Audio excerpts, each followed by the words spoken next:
Okay. Well, in your intake, you mentioned dowsing rods. Can you tell me about that?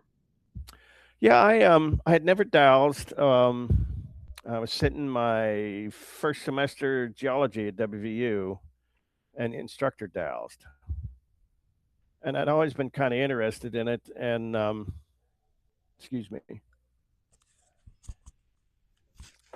I actually was on a, I guess what you would in the uh, popular expression would be a ghost hunt. And there's a woman had dowsing rods, and I tried them, and I discovered that I was actually pretty good at it. So that would have been, oh my gosh, 20 years ago. Oh, wow. Okay. Um, but I can find water lines. I have found graves, although I'm pretty sure they're Native American, so I didn't tell anybody where they were. And you can use them as a divination tool by asking yes and no questions. Okay. So and the more you do it, apparently, again, uh, apparently, and perhaps this is what my grandmother saw in me. I don't know. Um, I think everybody has a little bit of, and I hate to use this term, a little bit of psychic ability. But after I started dowsing, um, I started having family related premonitions. So this would be, and I'm not, I can't say that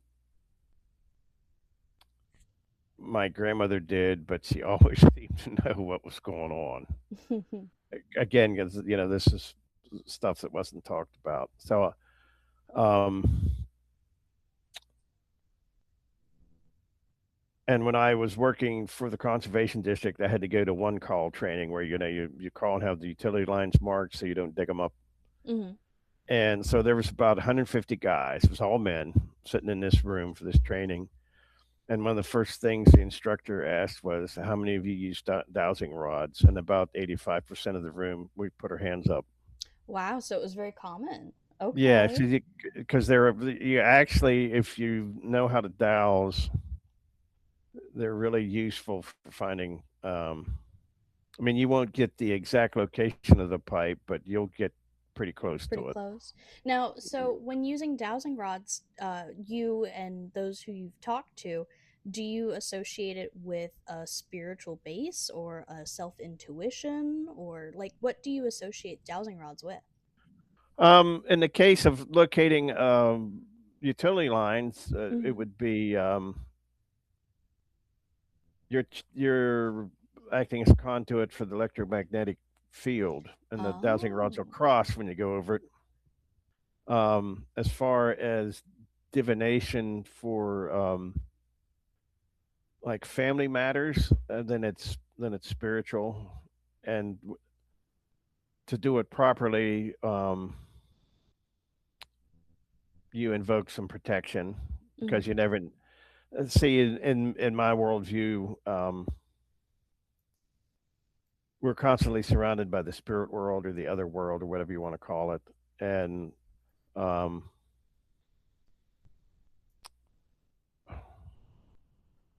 so you invoke protection to make sure you're not talking to the wrong things. So what you would do is, I just say that myself and the family is protected by the blood of our Lord Jesus Christ, and then you try to establish who you're speaking with, Hmm. and it's usually um, a very small select group, and you just ask yes or no questions, and the rods will cross for yes and move apart for no. I can show you if you want to see. I would love to since we're on Okay. video. Yeah. Um, okay. Okay. Myself and my family are protected by the blood of our Lord Jesus Christ, yesterday, today, tomorrow, and always. Okay. Can you see that okay? Yes, yes, I can. Okay. Is anybody here this evening? Okay, that would be a yes. Okay. Um, is this Rosemary?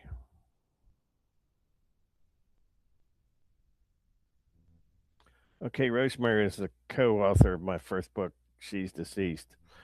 Okay. Rosemary. Um, right now, I'm talking with Lynn Mancuso of WJPA Radio in Washington. So I got to know. Okay. Now, can I ask who is Rosemary to you? Rosemary Ellen Guiley, and this is getting into the paranormal aspect. I started seeing stuff. I've seen stuff all my life, but I started seeing stuff in middle age Okay. that caused me to question my sanity. And I heard her on the radio one night um, on Coast to Coast AM with George Norrie, and I sent her an email. And long story short, she wrote 60 some books on paranormal stuff and spiritual stuff, and she started coming to Greene County to do research and became a family friend. Oh, wow. That's So funny that she, you listen to Coast to Coast. I love Coast to Coast. yeah, it's a lot of fun. But yeah, we can get into that when you do your paranormal stuff. That's a whole nother. Yeah. No, I'm But the, I'm but the, enjoying this interview a lot. I but love the two they cross intersect. over a lot. Yeah, When we get into beliefs and spirituality and magic, the spiritual and supernatural just naturally fall into it. right. So, what role, let's get into more of our modern times. What role do you feel, if there is any, that the internet, tourism, and media has played in how the practices that you participate in and your beliefs are seen? It's a two-edged sword. Um, our first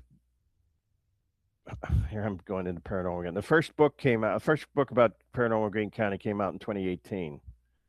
Um, the most recent one came out year before last, and I'm working on the fourth. I've noticed the paranormal aspect gets more and more. Do you need to get that? No, it's my son's Boy Scouts. Oh, They don't even cool. meet until next week, but apparently they've all decided to start texting each other. So apologies for that. No worries. Continue. Um, paranormal aspect is getting more and more. It's just sensationalist crap, in my opinion. However, I have discovered there is a huge interest in folklore. Huge. Um, and I'm not sure where this came from. I started making brooms a couple years ago and that kind of stuff. And there's just a tremendous interest in um, how you use a broom according to folklore because you put Mhm. it, you hang it. You're probably familiar with this. You hang them over your door or whatever, like you would a horseshoe. Bridget's crosses, that sort of thing. Um, there seems to be a huge interest in that, while the paranormal subculture is just going off the rails. Dogman's behind every tree, and the aliens are masked on the other side of the moon, and they're going to come here and kill us all, and just stuff, crap. But so where I'm at is, if you look at it from the standpoint of Appalachian storytelling, um, I think this stuff's all been explained, and they've also given us rules of engagement. And if you follow the rules of engagement, you pretty much leave you alone. Mhm. And another thing, when I was a kid, it was It wasn't. It was Appalachia. Everything was Appalachia. And then Appalachian. it's just in the Mhm. last around here, and now you got to say Appalachia, even Mhm. though it's like there's no room for regional dialect. Mhm. I grew up with a grandmother who said Appalachian. Yeah, yeah. See, we never around here. It was always Appalachia, and Mhm. and the poor people always live someplace else. It's like, oh God, it's terrible. They're poor. You don't really see the poor people in your own community because you think, well, we've got it good. They're worse off someplace else. And another example is Holler. Hmm. The books are Haunted Hills and Hollows, the first two. And I got a friend that has a podcast in Logan County, West Virginia. Asked me why it wasn't Holler. And I said, well, actually, the family I grew up in, it was Holla. Hmm. Um, so we went with Hollows because that was the correct spelling. And I've noticed people say Holla in the Northern Panhandle, West Virginia. They don't say Holler, but Hmm. that's kind of an aside. Sorry, I was off No, on a. you're good. I appreciate it because when it comes to this sort of record keeping, this is what I'm looking for: is Oh, how okay. things have changed and how things are influenced, especially nowadays. The last records that I've uh, seen and that I've been exploring and what's prompted all this is from the 80s. So Oh, okay. it's time for more. I'm trying to collect as much as I can. And I've noticed there's people that want to claim to be Appalachian and they aren't, just because you move some you move from the East Coast to some mountaintop in Appalachia, um, and use the lingo doesn't mean you're Appalachian. Um, you're kind of like a carpetbagger, but I understand. Aside not included in the interview, my personal thing. I don't want to influence you too much, but my grandma is from Tennessee mountains oh, originally. cool. My whole family's from Tennessee, Kentucky area, stretching all the way up to like the Canada border, all mountain Oh, range.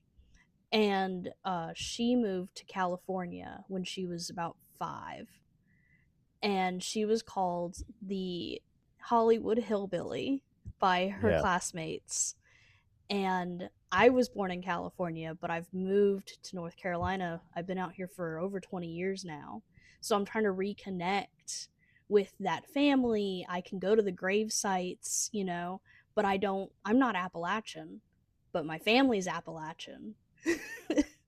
So it's a weird sensation as I've been You trying to might reconnect. you might find it's genetic, and you really are. I hope I could be a little bit more because when I saw, I'm from California, I'm from San Francisco. Well, It throws people that's about off as because far they hear west an as you can get. accent.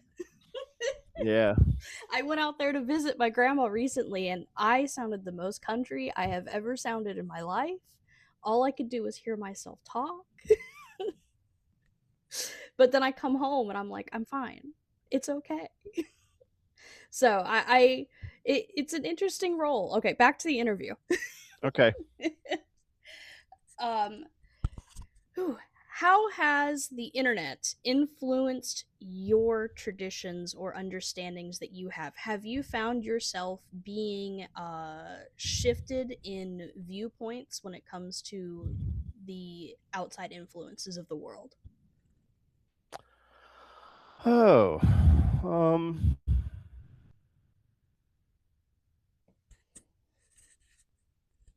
Big question. yeah. In some cases, it's made me double down. Um,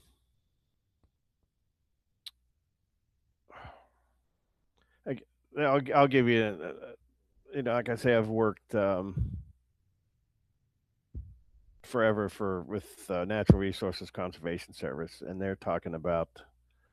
You go to this number of years ago. I went to a meeting, and I got an ag degree from West Virginia. And we go to this meeting, and these college types and agency people were talking about multi-species rotational grazing, where one species follows another because they don't all eat the same part of whatever forages in the pasture. Oh, I never even thought of And that. so, has any of you ever heard of this? And I put my hand up, and they said, "Well, when did you first hear about this?" And I said, "Oh, about 1962." And they looked at me. I said, "Because my grandfather did it. The cows go through, the sheep go through and eat what the cows did, and then the chickens go through, and they, literally, you've heard the expression picking shit with the chickens. The Mm-hmm. chickens, the chickens go through. Um, and more recently,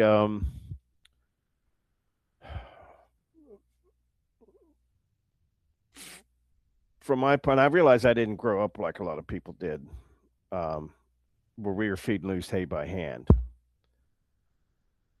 But these guys are talking about, well, I got all this damage in my fields.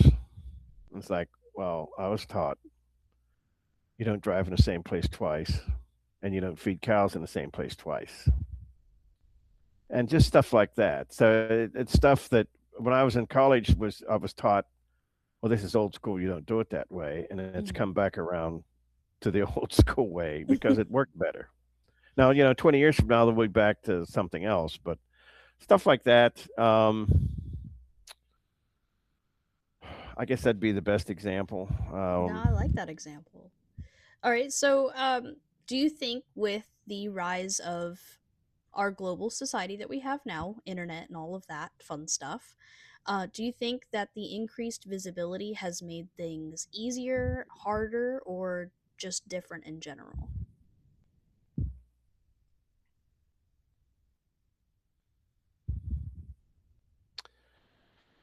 Um, Probably easier from the standpoint of what you're referring to, like the Hollywood hillbilly. Hmm. Um, because I've noticed if you watch late night television and stuff that's on like crime shows and stuff from the '70s, if they go to Appalachia, it's like everybody's the Beverly Hillbillies, and I think that has improved. Um, as far as the internet, with the internet, it's like anything else. If you're on a good site, you'll learn some really, really good stuff, and if Hmm. you're on a bad site, you'll just learn stuff you'll have to unlearn. Yeah. If I'm Well, answering your question. that does. Well, to follow up then, in your opinion, do you feel that there is more positive, negative, or neutral information when it comes to the Appalachian region and its beliefs and folklore out there?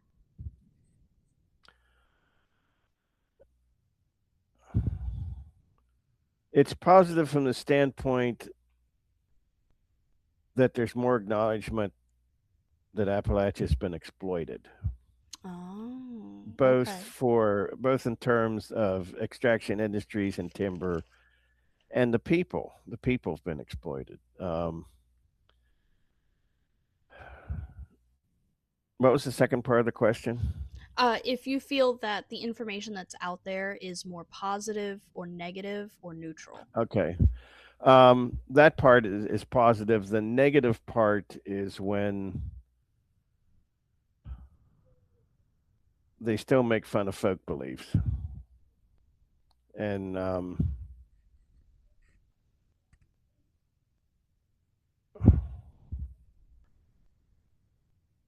here's an example, and it goes back to paranormal. I've set up to do shows in rural West Virginia and been accused of being a witch because I'm selling some of. Are you familiar with Jake Richards' books? Yes, I actually used one of his books in my Yeah, bachelor's program. yeah. Sell some of his books, and Mm-hmm. I sell folklore books, and I Mm-hmm. make Bridget's crosses and stuff. And I've had people go by and hold crucifixes up, and you just want to say, you don't understand. This is your heritage. This isn't the Blair Witch Project, And um, I make besoms, Mm-hmm. and people will say, "Well, I'll get one of these for my wife to fly home." And you want to. It's like, do you realize what you're saying about your wife here? And just stuff. It's really that part of it's very annoying So because you have been accused of yeah. witchcraft yourself. Are there any other times that you've been accused just for practicing or sharing your beliefs?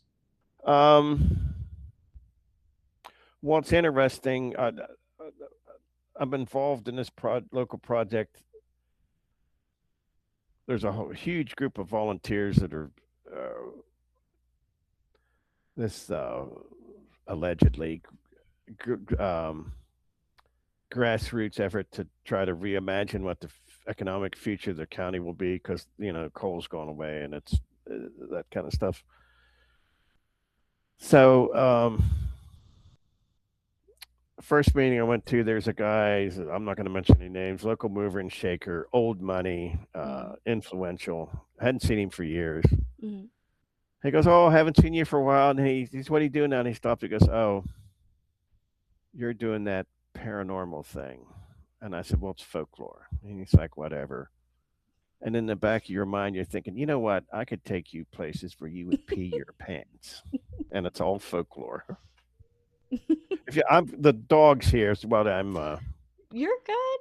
Okay, You're good. she's I saw him laying on the bed. He looks awfully okay. Yeah, cute. she's mostly border collie, and Aw.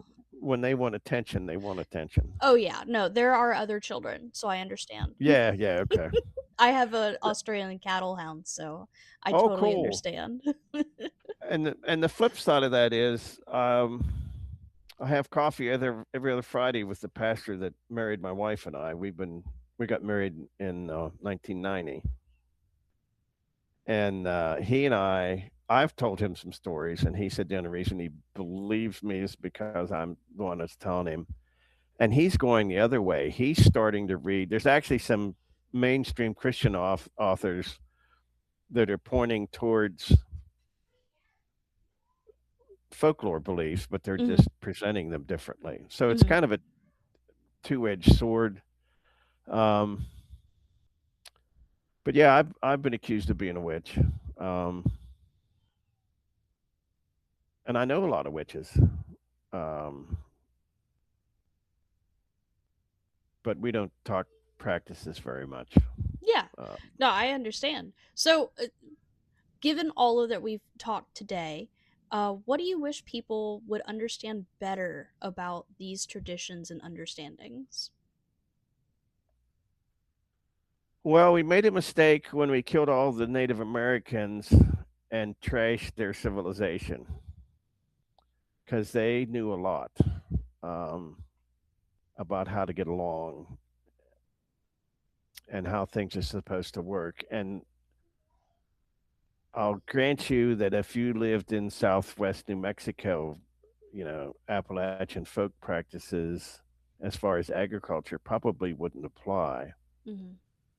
But the how to live your life, and how to treat people, and the realization that what you do, now we say karma's a bitch, but my grandmother would always say what goes around comes around. Um, stuff's very, it's very everyday and it happens all the time. Mhm. Um, it's an important cultural resource, um, that's that's life lessons. I mean, in my opinion, and it has to do with spirituality. You don't have to go to a church building to worship God. I did not. My grandparents fully supported the church, but they never went, and it wasn't until I got older that I understood why. And why was that? Um, um, it's important to support the work of God. This is going to sound judgmental, but a lot of stuff that's done in the church is actually quite worldly. Okay. Um, and it does serve a function at times, but I've noticed the older I get, I'm far less likely. I know a lot of people that go to church. I rarely do anymore because they just talk about the fluffy stuff, Ah. and they'll go to Egypt, or they'll go to Somalia, or they'll go to Haiti, Mhm. but they won't go to the western end of the county where people don't have potable water. Understandable then. Yeah. So it's Understandable. I guess the lesson that we could learn is to be more self-reliant. My wife and I at one time would be considered preppers because you build up your larder before winter Mhm. because you might get snowed in and the power might go off and you'll have something to eat. I mean, it's just practical everyday stuff. And just because you live in the city doesn't mean you can't grow some of your food. That's Stuff like that. understandable. Yeah. So, how do you feel about your stories today being preserved for future generations? Oh, wow. Um,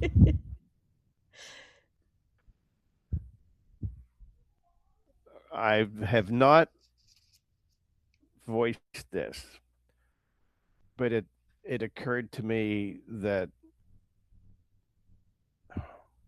I've written books, but Rosemary talked me into writing the first book, and um,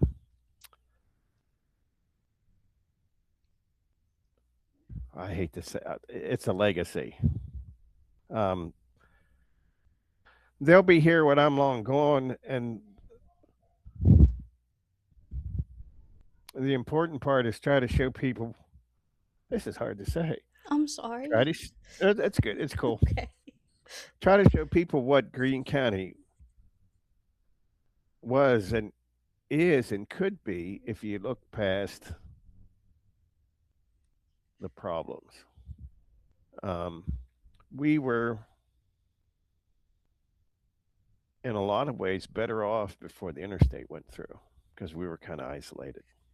Oh, Um, you couldn't go from Pittsburgh to Morgantown on the interstate all the way till 1976, and okay. people acted different. Um, and part of it, I'm sure, is the influence of the spread of mass media and the Mhm. easy Mhm. accessibility.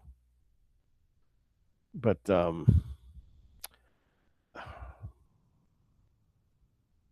people, there's been such a tendency for people to want to live rural areas because there's nothing here, and Mhm. actually, when you get to the point where you don't need to be entertained, everything you need actually is here. Um, and people,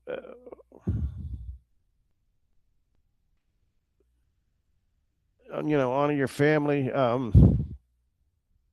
Had a conversation with a young lady one day who was upset. Um, she'd been in a relationship with a guy and it blew up, and how shameful it was that she had to go home. I was like, look,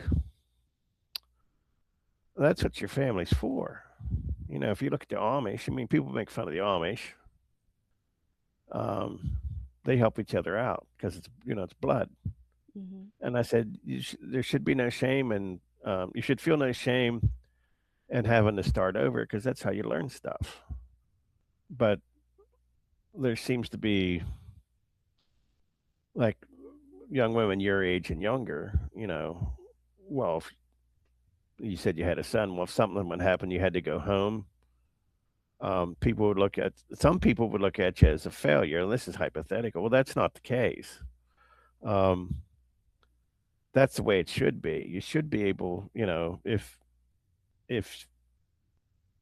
need be, um, family can support each other instead of looking outside, like for the government or whatever. Mhm.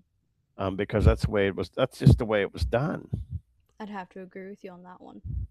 And yeah, well, thanks. And I again, I didn't realize this stuff till I had kids of my own. You didn't really realize,